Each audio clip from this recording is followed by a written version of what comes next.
ब्रेकनंतर आपल्या सर्वांचं पुन्हा एकदा स्वागत। यूपीआय वापरत असाल तर बातमी तुमच्यासाठी महत्त्वाची आहे, कारण यूपीआय वापरासाठी कोणतंही शुल्क आता नसणार आहे। पूर्वीप्रमाणेच यूपीआय व्यवहार मोफत असणार आहेत। वित्त मंत्रालयानं हे स्पष्टीकरण दिलेलं आहे। सर्वसामान्य युजर्ससाठी यूपीआयद्वारे होणारे ग्राहक ते ग्राहक आणि इतर सर्व व्यवहार पूर्णपणे मोफतच असणार आहेत।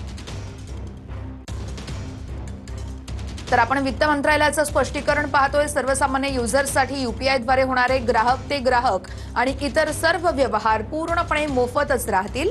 मर्चंट सवलत दर लागू झाल्यास तो केवळ ठराविक मर्यादेपुढील विशिष्ट व्यापाऱ्यांच्या व्यवहारांवरच आकारला जाणार आहे। डिजिटल पेमेंटची सुरक्षा, पायाभूत सुविधांचा विस्तार करण्यासाठी पीएसएस कायदा 2007च्या कलम 10A मध्ये सुधारणा प्रस्तावित आणि क्रेडिट किंवा डेबिट कार्डच्या तुलनेमध्ये यूपीआयवर आकारला जाणारा संभाव्य एमडीआर दर अत्यंत कमी असणार आहे। संभाव्य एमडीआर सरसकट सर्व व्यापाऱ्यांना लागू होणार नाहीये।